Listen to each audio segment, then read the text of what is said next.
ক্ষেত্রে আমরা এখানে দেখতে পাচ্ছি integration root over 1 plus cos x আছে, এবং আমরা জানি 1 প্লাস কস 2x এর একটা ফর্মুলা, সেটা হচ্ছে 2 কস স্কোয়ার এক্স।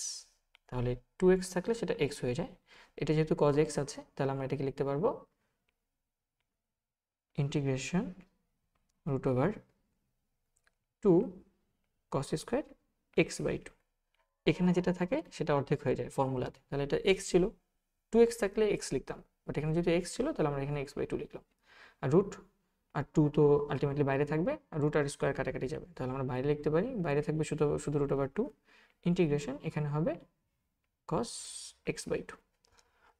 এবং আমরা জানি cos x এর ইন্টিগ্রেশন হচ্ছে শুধু sin x, তাহলে এটাকে x ধরে নাও মনে মনে, তাহলে আমাদের এখানে অ্যান্সারটা হবে root over 2 into sine x by 2। শুধু এতটুকুই না, আমাকে আরেকটা কাজ করতে হবে, সেটা হচ্ছে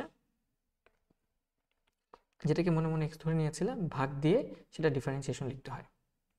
তাহলে মনে মনে যেহেতু আমরা সাইন এক্স বাই 2কে এক্স বাই 2কে এক্স ধরে নিয়েছিলাম, তাহলে আমাদের ভাগ দিয়ে নিচে সেটা ডিফারেন্সিয়েশন লিখতে হবে। এক্স বাই 2 এর ডিফারেন্সিয়েশন হচ্ছে হাফ, এক্স বাই 2 এর ডিফারেন্সিয়েশন হচ্ছে আমাদের হাফ। সো এই হাফের 2টা উপরে গেলে 2 শুধু 2 হয়ে যাবে, আর প্লাস সি তো দিতেই হবে। সো আমাদের এখানে থাকবে 2 root over 2 sine x by 2 plus C. এটা হচ্ছে আমাদের সলিউশন। হোপফুলি আমরা সলিউশনটা বুঝতে পেরেছি।